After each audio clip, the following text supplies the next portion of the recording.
Hello student, कवि परिचय की श्रृंखला में आज मैं आपके लिए एक नया वीडियो लेके आया हूँ जिसका शीर्षक है कवि कृपाराम। राजस्थानी भाषा के मूर्धन्य कवि, एक स्वर्णिम हस्ताक्षर, कृपाराम खेड़िया। कृपाराम खेड़िया का जन्म 1743 ईस्वी में तत्कालीन जो उस समय मारवाड़ राज्य के खराड़ी गांव में हुआ था। खराड़ी गांव वर्तमान में पाली जिले में, और मृत्यु 1833 ईस्वी में हुई थी। तो इनका जन्म हुआ था तत्कालीन मारवाड़ राज्य में खराड़ी गांव में, जो वर्तमान में पाली में है, और 1743 ईस्वी में इनका जन्म हुआ था और मृत्यु 1833 ईस्वी में हुई थी। पिता जगराम जी खेड़िया। अब साहित्य में पहचान, इनके साहित्य में पहचान, ये राजस्थानी भाषा जो डिंगल और पिंगल, इन दोनों के उत्तम कवि, श्रेष्ठ कवि माने जाते हैं, और साथ ही संस्कृत भाषा के भी मर्मज्ञ हैं। संस्कृत भाषा का भी इनको ज्ञान था। आश्रयदाता राजा, ये दो राजाओं के आश्रय में रहे थे, सानिध्य मिला। सीकर के राव लक्ष्मण सिंह और देवी सिंह, सीकर के राव लक्ष्मण सिंह और देवी सिंह, इन दो राजाओं के आश्रय में ये कवि जो है इन्होंने अपनी कलम चलाई। अब विशेष एक बात क्या है कि राव जो लक्ष्मण सिंह है, उन्होंने महाराजपुर और लक्ष्मणपुर गांव की जो जागीर है इनको दे दी थी, प्रदान कर दी थी। इनकी काव्य प्रतिभा को देखते हुए, कृतज्ञता अर्पित करते हुए राव लक्ष्मण सिंह ने महाराजपुर और लक्ष्मणपुर गांव जागीर में इनको दिए थे। ये इनका सम्मान। काव्य भाषा, इनकी जो रचनाएं हैं इनमें काव्य भाषा रही है राजस्थानी, डिंगल और पिंगल। तो इन भाषा में इन्होंने अपनी जो है रचनाएं लिखी। काव्य का जो गुण है मुख्य रूप से वह है प्रसाद। बड़ा ही सरल सुबोध ढंग से उन्होंने अपनी रचनाएं लिखी है, उपदेशात्मक शैली में। काव्य गुण है प्रसाद गुण, सरलता से, जो पढ़ते ही समझ में आ जाए। ज्यादा दुरूह शब्दों का प्रयोग नहीं किया है, गूढ़ शब्दों का प्रयोग नहीं किया है। आम लोक प्रचलित जो भाषा शैली है राजस्थानी के, सरल सुबोध जो शब्द है, जो आम नागरिक पढ़ सके, आम जो है स्टूडेंट जो पढ़ सके, आम आदमी जो है उनको सरल रूप में जो उसको अंगीकार कर सके, वही उन्होंने भाषा शैली इस्तेमाल की। तो काव्य का गुण उनका प्रसाद गुण है। काव्य शैली, संबोधन, इसमें एक विशेष घटना होती है। क्या है?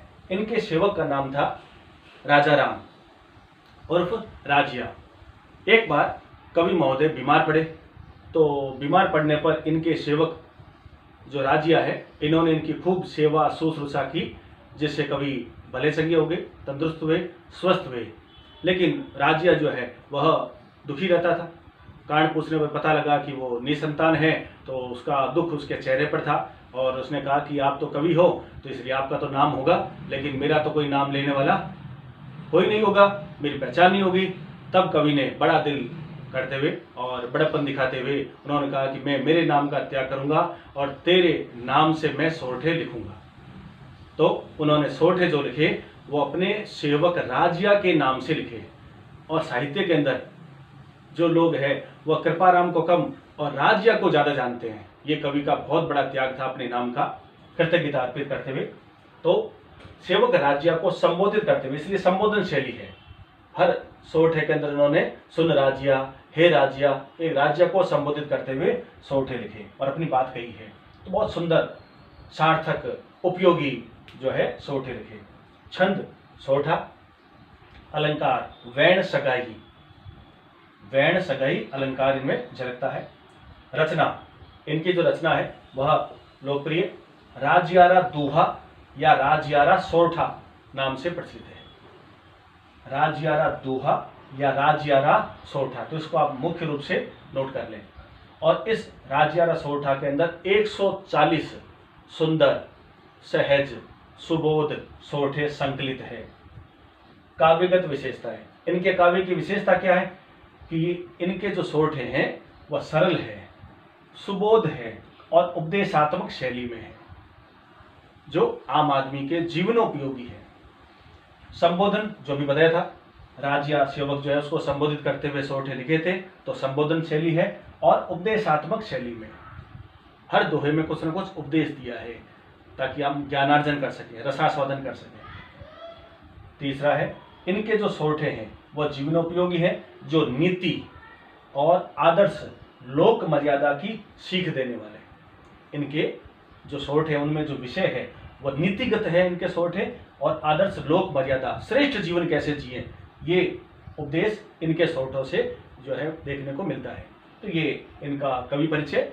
कवि कृपाराम जो राजस्थानी भाषा के मूर्धन्य कवि है, संस्कृत भाषा के भी मूर्धन्य कवि साहित्यकार, और 12वीं बोर्ड के अंदर हिंदी में जो 4 नंबर का कवि परिचय आता है, तो आपके संतवाणी पहला जो पाठ है उनमें 3 कवि है, कबीर, तुलसी और कृपाराम। तो उसमें कृपाराम का ये व्यक्तित्व और कृतित्व जिन पर आज हम विचार व्यक्त किया।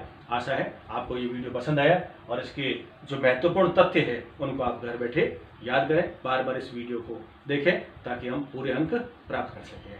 मेरा प्रयास है कि आगे भी मैं ऐसे ही वीडियो तैयार करता रहूँगा मैं, ताकि आपको आगे से आगे टॉपिक जो है वो पूरा पकड़ में आ जाए और सरलता से समझ में आ जाए।